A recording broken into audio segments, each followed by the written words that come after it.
When you think about buying a home, most everyone expects to have a down payment and some closing costs associated with either the mortgage or if they're paying cash. But not everybody knows there are a couple of other hidden costs in buying a home in Northern Michigan.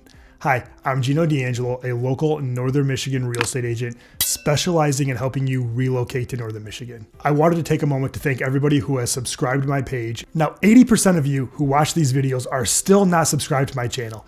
Please, if you are finding any value in what I'm saying or the content we're putting out, please hit the subscribe button. It allows us to keep making these videos better and better and helps us reach even more people to help them when they're thinking about relocating to Northern Michigan. Today, I want to make sure you are fully prepared with what it actually costs to buy a house in Petoskey. A lot of the fees that most people don't think about are HOA buy-ins. Now, what is an HOA buy-in?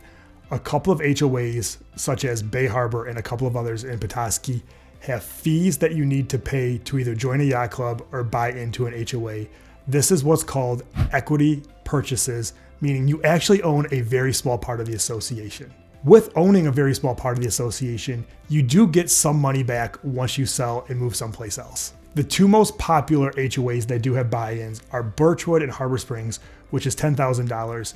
And then also, as I mentioned before, Bay Harbor, which depending on which level you pick, has a buy-in to join the Bay Harbor Yacht Club. I'm going to drop the link here for a video that we did on Bay Harbor a short while ago. Now, the first question a lot of people ask is, what do you get for the HOA buy-ins? And what do you get for HOAs in general? My response to that is the HOAs are the cost of the amenities you get as being part of the HOA. The way I help my clients determine if it makes sense for them or not is by looking at what the HOAs give you based on what you have to pay. Now, if that makes sense, that HOA may be a good fit for you. If not, it's better for you to keep looking and find something that does make more sense. Because if you're not going to use all the HOA amenities, such as the pools, the golf courses, that sort of thing, why would you pay the high HOA fees for no reason? Another hidden expense are we have a lot of private roads in Northern Michigan. Now, what is a private road?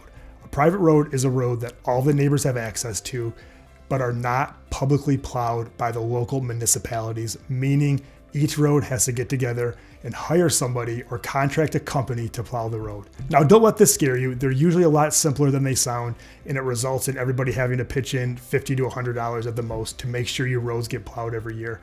And I personally like these because you have more control over the company plowing your road versus waiting for the county to come around to your spot. Something else to take into account when you're buying a house is the home inspection. Now, these have really gone up in price over the last couple of years. I remember early on in my career where you could get a really good home inspection for $300. Now the cost of those, depending on the scope of the inspection, run anywhere from $600 to $1,000.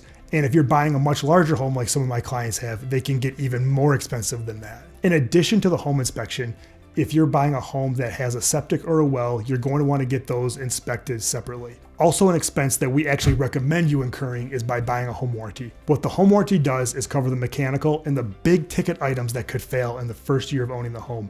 And usually for the $500 to $1,000 that they cost, they can come in handy. Another fee, if you're getting a mortgage, is the appraisal. The bank is going to require you to pay for the appraisal upfront, and those range anywhere from $400 to $600 depending on the area and the size of the home. Now, an expense that we come across less often, but it's still something I want to make a note of, are what is called an appraisal gap fee.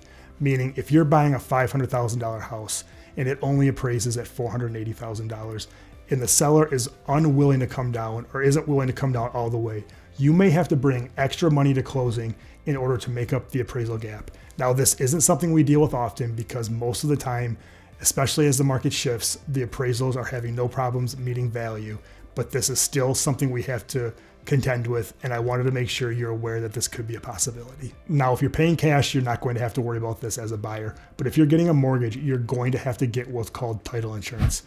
You pay for this to guarantee the bank that the person selling you the house has clear title, and this typically runs between 0.8% and 1% of the total property value. Lastly, there are a couple of small things like trash service and also yearly yard maintenance fees like grass mowing or snow removal that some people moving to this area just aren't used to. Now, if after watching this video, you'd like to learn more about relocating to beautiful Northern Michigan, please reach out to me directly at 231-487-6141.